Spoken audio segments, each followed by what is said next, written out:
Welcome to Massive Beers. My name is Matt. We do the beer stuff here.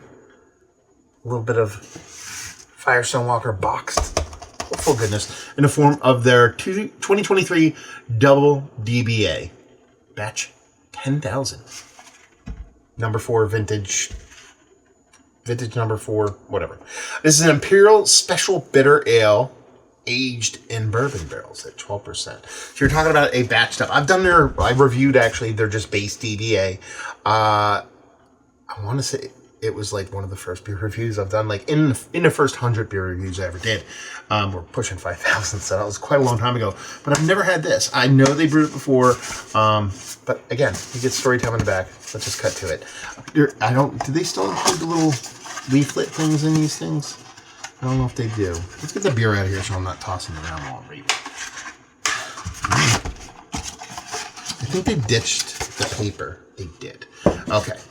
So we'll just read what's on the back of the box. They used to come like stuffed with a piece of paper that had all this extra information. Maybe that's specific of the barrel-aged beers. I don't remember, but this one doesn't have it. Anyway, on the back here, I'm going to try to rip through this as quick as humanly possible. Let's see.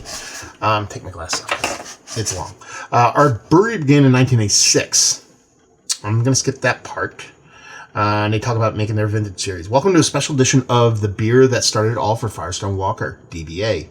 We brewed this batch at double strength and aged it for a year in 11-year-old Fitzgerald wheated bourbon barrels, which enhance DBA's classic flavors of toffee and caramel, notes of baking spice, cocoa powder, and dried fig. The result is a double DBA batch 10K, a commemorative release that marks 10,000th batch of beer brewed at our Paso Robles, California brewery. Enjoy this beer, solid, cool, dark, between 45 and 55, allowed to warm up in the glass when serving. Adam Firestone, David Walker, and Matt Brindleson. Yeah, I always enjoy the boxes. Again, you probably pay a little bit more for the little pomp and circumstance that you get when you get these boxes, but I'm okay dishing the paperwork inside, but let's keep the boxes. Let's see if there's anything else specific on the label that we can speak to of the beer itself while we pour that. That looks beautiful, by the way. ABV, I already talked about it, like 12 and change, right? 12.3%. Imperial Special Bitter, 2023. 2,000 cases produced. That's all the information, you guys. And honestly, always been in love with their label design. Reminds me of like a high-end scotch or something along those lines. And, I mean, if you're looking at it from a non-beer drinker's perspective, it looks like iced tea. That's pretty much what it looks like. This mahogany with a tannish kind of color to it. That head on there definitely has that just north of khaki looking color to it, erring toward malted malt balls. Give it a little bit of whirl. Carbonation comes back beautifully, so we're definitely off to a good start. Let's see what this nose has to offer.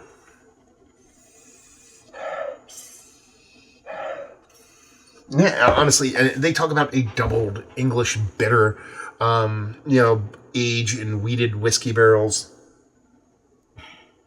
It smells like a relatively fresh English barley wine. By relatively fresh, I mean there is definitely a spicy hop presence to it that is not off-putting by any stretch. I definitely dig it.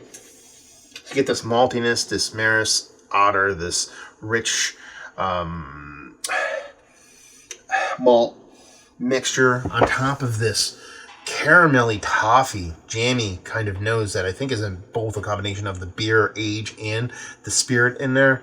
Now, a little bit of whiskey blow off, nothing too crazy, and definitely a bit of vanilla in there. Also, almost like raisinette-y, maybe, not yellow raisin, not dark raisin, somewhere in between. But it smells really good. It smells all the part of like an English style barley wine. Again, that's very, very fresh. Almost like it's somewhere between an American English barley wine with the amount of age it has on it. You're talking about it's a year old, spent a year in a barrel, that kind of stuff going on. It smells delectable. We're just going to dive right in. Cheers, y'all.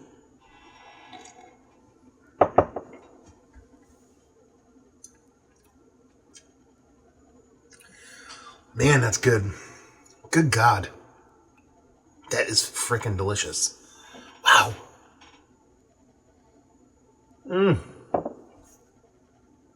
Good God. It drinks exactly as it smells. So, first things first, mouthfeel. Really nice, really beautiful. Like, not super thick, but it has this density to it. It's a little icky, sticky on your lips. But it is very, very drinkable. Very spicy, tannic. That's how this beer kind of comes off for me.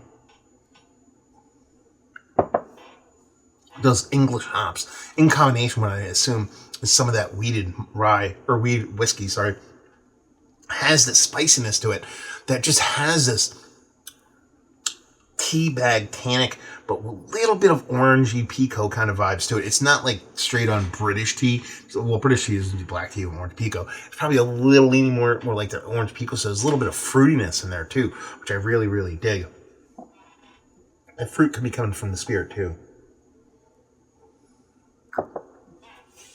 And that, when I talked about this kind of toffee caramel raisinettiness, but not necessarily like a yellow raisin, but not a regular kind of darker raisin. It's that raisin in between that's 100% spot on what I'm getting here. This is giving me all the things that I really do dig in an English barley wine, but in a much different kind of angles. All the angles here are slightly askew. You know, it's just, you ever walk through a forest during a certain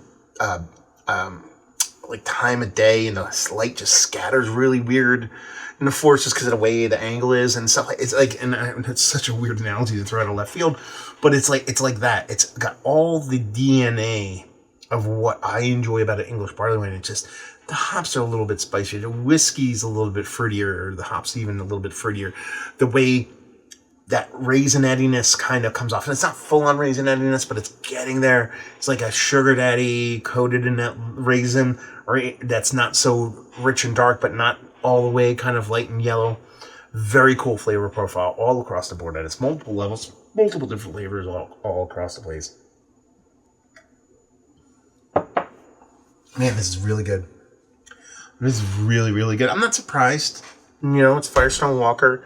They're in the Mount Rushmore of barrel programs in the States, you know, so it's not like a big surprise that this is the way it is. But I will say this. Last couple Firestone Walker box beers kind of left me a little bit wanting. Last one I reviewed, I believe, was Parabola. I think it was a 2022 or 2023 also. And it was tasty. It just was missing this Firestone Walker just sizzle that I typically get. I think there was one before that too. There might have been some canned barrel variant that I did or something. I know they did a couple cans maybe. Could be speaking out of turn. But and I just remember it being nice, but that's not blowing me away. This is what I remember. This is the old school. This is the Sukabas of the world, the anniversaries of the world. Probably the last time I gushed like this was one over their maybe 2021 anniversary. Man, but it's so different than all those other ones because it has this lightness to it and this tannicness to it that is really just top-notch fun stuff. Man, this is really good. This is real. I'm glad I picked this up. I actually picked it up off the shelf. I'm like, I wanted to review a barrel-aged beer that I hadn't reviewed before. And they had the same place I got that Parabola I wasn't wowed over. And they didn't really have anything. They had a couple things that were just way too expensive. I'm like, I'm not spending money like that. And even though these Firestone Walkers technically per ounce might be a bit pricey, $10 for a 12-ounce bottle, it's still just a tenner. As opposed to 30, 40, $50 for a beer. And I was like, you know, screw it. I mean, I haven't had DBA. I haven't had this beer. I don't even remember the last time I had it. I'm pretty sure I've had this beer before. Their base DBA has probably been several years. So I was like, yeah, just give it a whirl. What's the worst can happen? The worst didn't happen. Let's put it that way. Absolutely fantastic beer. Just showing this rich maltiness, this cool tannic spiciness in combination. Again, I think that spiciness is a combination of the hops, of the wood, of the barrel itself, all those things, gives you that raisiness with that lighter colored raisin. There's vanilla in here. There's all different things. I could keep going with descriptors, but what I'm seeing is a beautiful representation of a spirit in a barrel and a very cool take on it, what I would say an English barley wine. It's a double-batched English bitter. It's just the hops and the way everything plays in here is just a little bit different than a base English barley wine. Again, think halfway between American and English, but with fuggly, kind of Kent Golding-y hops. I love it. I love it. I don't have anything else to say other than it's one of the better barrel-aged beers I've had. Is like, yes. Mount Rushmore status? Yes. Yes. And again, you know, it's the barrel-aged world is so prominently flooded with stouts, you know, and I'm not against it. I love barrel-aged stouts.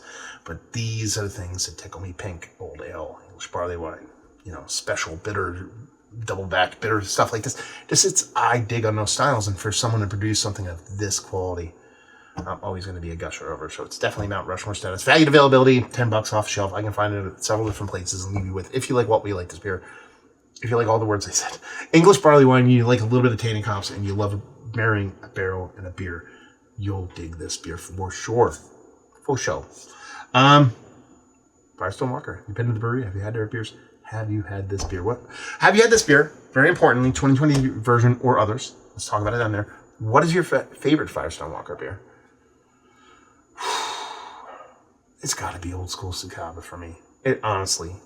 I never had an Abacus, but I'm sure that would have been old school, bomber sized Abacus. And as a little curveball, their Black Santas, they bought, what was the name of the brewery?